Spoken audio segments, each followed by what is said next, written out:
Alright, welcome back to NewZeroland. So today, this is a no BS charging video. I'm at a DC charging station. I have 0% on the bike and I'm going to see how long it takes to go from 0 to 95%.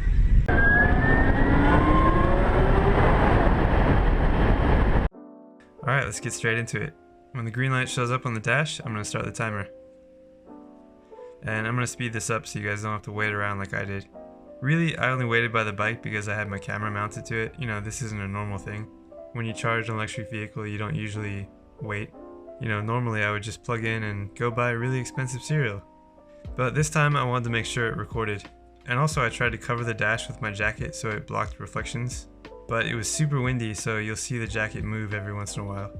Anyway, I set the bike to its max charging speed, which is currently 75 amps. It started off only pulling 65 amps, probably because the voltage is low and it needs to ramp up. And as a disclaimer, I'm only charging to 95% because these DC stations only go up to 95. It's not really a full charge, but I'm calling it a full charge because that last 5% is mostly cell balancing stuff and it's not a huge range boost, so I'm just ignoring that. And out on the road in real world situations, 95% is as high as you can charge. So this video is going to show the absolute longest you'd ever have to wait for a DC charge on an Energica. But is this a real world situation? No. This kind of thing would never happen. You'd absolutely never start a charge on 0% because this is like getting to a gas station exactly when you run out of gas.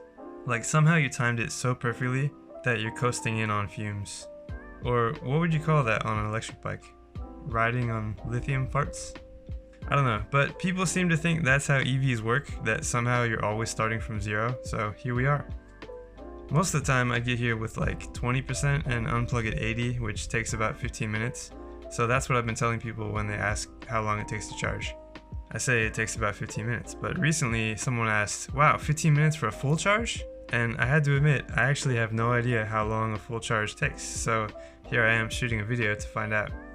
Now, I know somebody's going to comment on how bad DC charging is for batteries, that it degrades them faster, and that even riding down to 0% is the most horrible thing ever, and I'm a terrible human being for doing this.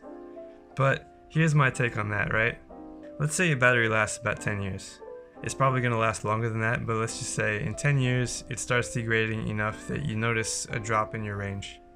Now, think about how much the technology will have advanced in those 10 years. What kind of batteries are we going to have in 10 years? You know, something with ridiculous range that's way lighter, way cheaper.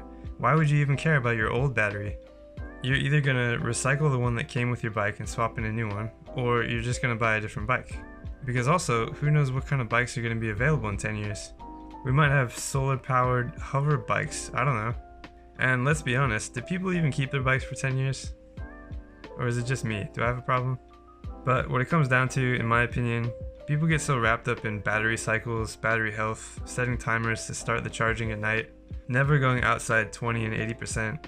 Can't you just ride the thing? You know, enjoy it, thrash it. I say charge as fast as you can because one day this is going to seem really slow. Alright, once you get above 75%-ish, it ramps up even more and goes to an epic 23 kilowatts. I mean, this thing's already been charging faster than any other electric bike the entire time, but 23 kilowatts is crazy. And I'm sure different stations might give you the full 75 amps, maybe with warmer temperature. I'll have to experiment, but yeah, this is the experience I've been having most of the time. So it took 23 minutes to get from 0 to 80%, which is pretty close to the 22 minutes they estimated in the beginning. And eventually the charging speed starts ramping down, which is why most people unplug at 80. But it still stays pretty high, up around 19 or 20 kilowatts, until it gets to 90%, when it really starts to ease out. As the battery fills up, it gets harder to put more energy in, so you have to slow it down. I know electricity is like this magical, invisible force, but it still takes some time to get that last little bit. So at 95%, the charging is finished and the bike turns off, and the final time for a 0 to 95% charge was just over 29 minutes. I don't know about you guys, but that's freaking nuts. So here's what I learned by shooting this video, just to analyze what all this means. Below 20%, it's definitely charging slower, but not by much. Starting right from 1%, it immediately jumps up to 19 kilowatts, so that's crazy fast already. I really thought it'd be slower in this area, but it's not much at all. Above 20%, it holds 21 kilowatts all the way to 75%, and then it bumps up for a little bit before going back down to 19 kilowatts.